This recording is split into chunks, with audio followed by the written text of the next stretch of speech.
ANC Veteran Mavuso Msimang, Cadre Deployment was a disaster. He's also the chairperson of Corruption Watch. Joins us now. Mavuso Msimang, thanks very much for joining us.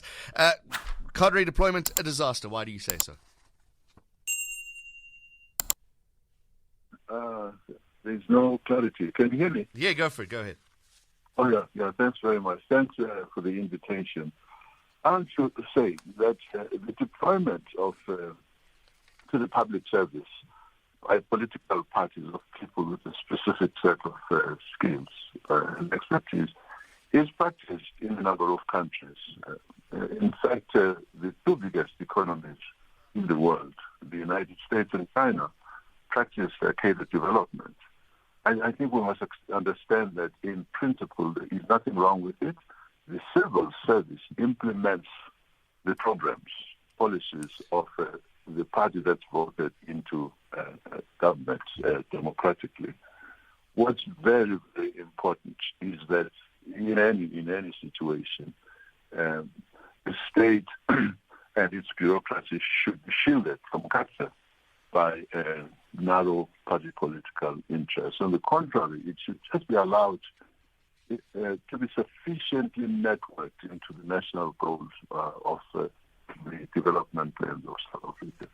Now, in the case of the ANC, I must say that it was a smorgasbord of confusion and even corruption, the deployment strategy policy there. I mean, it's really unfortunate. It's not institutionalized in certain defined procedures. No criteria for selection of people who go there. No targeted categories in the bureaucracy where they must serve. And there's also no transparency. It's not rules-based. So, in the end, it was bound to end up, actually, as I said, being confused and prone to corruption. You refer to it as politics of the stomach. You don't want to upset your boss because he can fire you. It was too perilous to speak out because of a lack of other employment prospects. People became corruptible. Yeah, what I was saying there was that I was asked what happened when the ANC realized that Jacob Zuma was bad, given state cuts and so on. I said people knew that there was something wrong with President Jacob Zuma a long, long time ago, right from the beginning. But the politics of the stomach, the discomfort about what is he going to do to me if I speak out and I serve in the cabinet or on the NEC, the prospects of losing your job or being censured by the president and you have no alternative employment made people silent. That's really the politics of the stomach that I was referring to. Okay. You say as well that this unrest that happened recently is entirely the ANC's own making. Oh, yeah, but this is talking again about the events that happened 3 weeks ago in KZN and to some extent in Gauteng as well. Yeah. I'm saying that was a spillover from an internal disputes from factions in the African National Congress. We've been told, we being the public, that if Zuma was imprisoned, hell would break loose.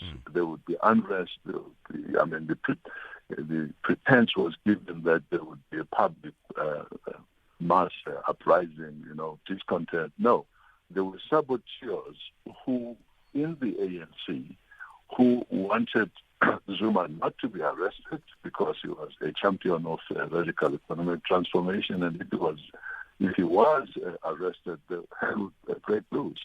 So I am saying that thing which affected, that sabotage which affected, increased and spilled out into other things beyond stopping roads, blocking roads and so on, was entirely of the ANC making. Let's go back to Cadre Deployment. Do you think it has helped South Africa in any way? If it were implemented properly, I think it would. In the United States, I'm not saying we should do what the Americans do. There is a special law that provides for a party that goes into government to provide its skilled people to ensure the implementation of the program that the party will have promised the voters when it invited them to vote for it. It's even supervised by the Senate in the United States. The appointments, especially the deployees, are elected, chosen by the party, and subjected for scrutiny in terms of competence and suitability by the Senate. So it's accepted that there is actually no apolitical bureaucracy, to be very honest with you. The apartheid one here was connected a group of people who supported racism, mainly Afrikaner. I think if we wanted to be positive about the transformation that we wanted to bring about, you should bring in people who are committed, seriously committed and skilled to bring about the improvement in the lives of the people. You're quite scathing about the private sector as well. It takes two to tango, doesn't it, Mavuso? So the private sector, banks especially, you've had a criticism at it, they need to come to the party as well.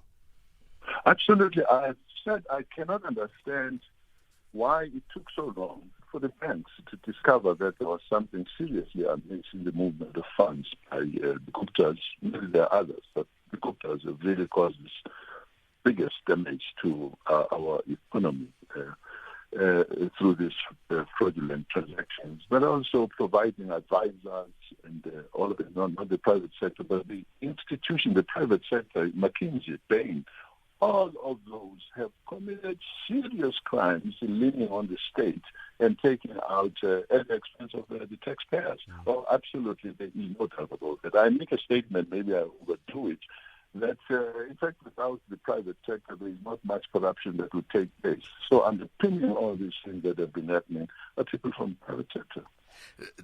Do you think those private sectors will be held accountable at some point? Because that's always the issue, isn't it? We're seeing government officials being hauled in front of commissions, but are the private sector getting enough? Yeah, well, you know, the state, the prosecutorial and justice institutions, the NPA, the police, were hollowed out during Zuma's time. There were very crazy people appointed to run these things. So building the capacity in these institutions to charge people has taken a bit of time. I sympathize with that. I have managed in the public sector where the workers are very, very highly protected. You can't just move them aside unless you can prove that they've done something wrong. So it's been very difficult, I would imagine, for Patohi, people at the SIU to get in new people and get them off the ground to do what needs to be done. But I am encouraged, to be honest with you, seeing some of the things that are happening now. Private sector would be caught up in that net because they are not part of the state employees. Mavuso Msimang, it would be remiss of me to ask, under all of that, the new cabinet changes, is that a step in the right direction? I know you'd ask me this. Well, let me say, I'm very happy with the changes at health. Pasha is an accomplished professional person. Zomo also as a deputy minister is very good, proven experience, hardworking. Sidney Mufamadi, I think, is a particularly good appointment as advisor for security. Nkopungubele, I mean, that's an ethical guy, also very conscientious about how government should function. I think it's good to have him in there. But not least, Thandi Modise. This is a great appointment to the Department of Defense and, in particular, the military veterans. My beef with this thing is that, particularly, I wish there were more young people appointed to it. That seems to be an ongoing debate. It's about, what was the one voice note that came through earlier? It's some retirees are very, very lucky they still have a job. Have we got the young leaders to be able to do the job? Oh, there are so many young leaders. I'm telling you, in an article that I wrote not long ago, I kind of said they should look at Parliament, because then that's the least complicated. You can choose into cabinet people who are members of Parliament. There is a pool of skilled people in there, well qualified. You never get experience to be a cabinet minister until you are appointed to that, but you must have the basic education, the commitment, the understanding. I think the president could have broadened the net to find people from there. I don't think he can get very much from the general population. I think he's allowed one or two. It's already filled up by a person who was not an MP. So he's got limited options there. But there are many young people and many other not very young but very competent people from whom he could have drawn to form his cabinet. Mavuso Msimang, thank you very much. ANC veteran joining us here on SAFM. It's 9 minutes to 7.